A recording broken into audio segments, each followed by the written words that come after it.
বিজেপির পাতা ফাঁদে পা দেওয়া হচ্ছে। এটা করবেন না। একটা অভিযোগ আসছে যে বিএসএফ এর একাংশের সহযোগিতায় সীমান্ত থেকে কিছু আপত্তিকর হামলাকারীকে ঢুকিয়ে বাংলাকে বদনাম করার জন্য, ইস্যু করার জন্য, প্ররোচনা দেওয়ার জন্য এই গন্ডগোল করানো হয়েছে। কেন্দ্রের কোন এজেন্সির সঙ্গে হাত মিলিয়ে বা কেন্দ্রের কোন এজেন্সির পরিচালনায় একটা গোপন ব্লুপ্রিন্টের মাধ্যমে বিএসএফ এর একাংশকে কাজে লাগিয়ে দুষ্কৃতী হামলাবাজ যারা এই ধরনের কাজ করে তাদেরকে বিএসএফ এর একাংশের সহযোগিতায় ঢুকিয়ে গন্ডগোল করিয়ে আবার সরিয়ে দেওয়া হয়েছে। তারাই লোক খেপিয়েছে, তারাই আগুন জ্বেলেছে, তারাই গন্ডগোলটাকে তৈরি করে। আমরা শুধু বলছি আপনারা এতে পা দেবেন না। এই লোকটা মানুষ কিনা আমার সন্দেহ আছে। কত নোংরা ফালতু লোক হলে বলতে পারে যে বিএসএফ এর একাংশের সহযোগিতায় সীমান্ত থেকে কিছু হামলাকারী ঢুকিয়ে বাংলাকে বদনাম করার জন্য গন্ডগোল করানো হচ্ছে। যে বিএসএফ, যে আর্মি, ভারত, যে বিএসএফ, যে আর্মির জন্য ভারত সুরক্ষিত, নিজেদের পিঠ বাঁচানোর জন্য এনাদের বদনাম করছে। এর থেকে মুসলিম দর্শনের আর কি বড় উদাহরণ হতে পারে? নমস্কার বন্ধুরা, আমার নাম ধ্রুবজ্যোতি সরকার।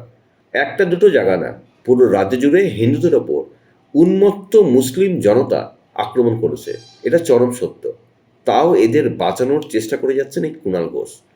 আমার তো সন্দেহ হচ্ছে এর রক্তে। মানুষ ক্ষমতার লোভে এত নিচে নামতে পারে? বাংলার হিন্দুরা এত অশিক্ষিত না যে এই বিক্রি হওয়া লোকের কথা শুনবে। তাও আপনারা নিজেরাই এই মুর্শিদাবাদের লোকেদেরই মুখে শুনুন আসল সত্যটা কি। 3 ঘন্টা থেকে পুলিশকে ফোন করা হয়েছে, পুলিশের কোনো খবর নেই। পুলিশ আপনার মানে আমাদেরকে চাইছে কি ওরাকে মানুক। মমতার যা শাসন হয়েছে অনেক বিপজ্জনক। এখন আমরাকে বলছে কি মোদি পাস করেছে, বিল পাস করেছে, তো হিন্দুকে একটাও টিকতে দিব না, হিন্দুকে ঝুড়ে ফেলে দিব, হিন্দুকে লাহাজানি করব, হিন্দুর মা এরকম করে বলছে। হিন্দুর ঘর পুরা ভালো ভালো জিনিসকে সোনা দানা নিয়ে নিচ্ছে, পয়সা নিয়ে নিচ্ছে, তারপর আগুন ধরিয়ে দিচ্ছে। আমরা রাষ্ট্রপতি শাসন, আমরা রাষ্ট্রপতি যাতে সুরক্ষিত থাকে। ঘর ছেড়ে উঠে বলে না আমাদের অনেকে ভয় পালিয়ে গেল। বারঘাটি বেদুনে 100 বার পুড়িয়ে দিয়েছে, 450 মারা গিয়েছে, বাপ রে 450 আর সব পালিয়ে গেছে বাংলায়। কোথায় পালাচ্ছে? ওই পার 100 বার পুড়িয়ে দিয়েছে ওদের। মুসলমানদের উপর খুব অত্যাচার করছে, প্রচুর অত্যাচার, মানে এত অত্যাচার থামায় না। বাড়ি ঘর সব পুড়িয়ে দিয়েছে, আগুন লেগে দিয়েছে। একটু করছে আর শক্তিশালী দেখা দিয়েছে, ওরা মারধর করে কাটে ফেল দিয়েছে। পুলিশ প্রশাসন আসছে, মাঝে মধ্যে সে পালিয়ে গেছে। পুলিশ সবাইকে তাড়িয়ে দিয়েছে, বাড়ি ঘর সব আগুন লাগে পুড়িয়ে দিয়েছে। কিছু নাই বাড়ি ঘরে, থাকার মতন জায়গাও নেই, এমন অবস্থা করেছে আমার। আজকে দিয়েছে ট্যাঙ্কির জলও বীজ দিয়ে দিয়েছে। তাহলে ভাবুন কি অবস্থা। যে জলটুকু খেয়ে মানুষ বাঁচবে তাদের অবস্থা এই। জল খেয়ে মানুষ বাঁচবে, সেই জলটাকেও বীজ দিয়ে দিয়েছে। তাহলে ভাবুন কত ছোট্ট। এটা কয় মাস হলো?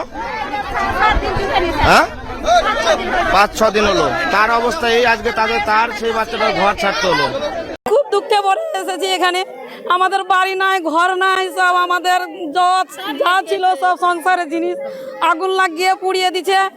পেট্রোল ঢেলে দিচ্ছে, বাড়ি ঘরে আগুন লাগিয়ে দিচ্ছে, করে দিচ্ছে, ছেনিতে গলায় ছেনি ধরে নিচ্ছে, জলের টাঙ্কিতে বীজ দিয়ে দিচ্ছে। আমরা কি খাবো আর কি করেই বা থাকবো বলেন। কালকে সকালে এসেছি, আবার দেখছি বাচ্চা কাচ্চা, ছোট ছোট বাচ্চা কাচ্চা আছে।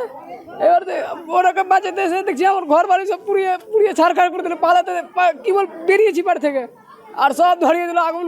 আমার কিচ্ছু বের করতে পারিনি। এলাকার লোক আছে, কিছু না থাকা লয়। কোথাকার লোক এরা সুলিতালার লোক, আশেপাশেকার।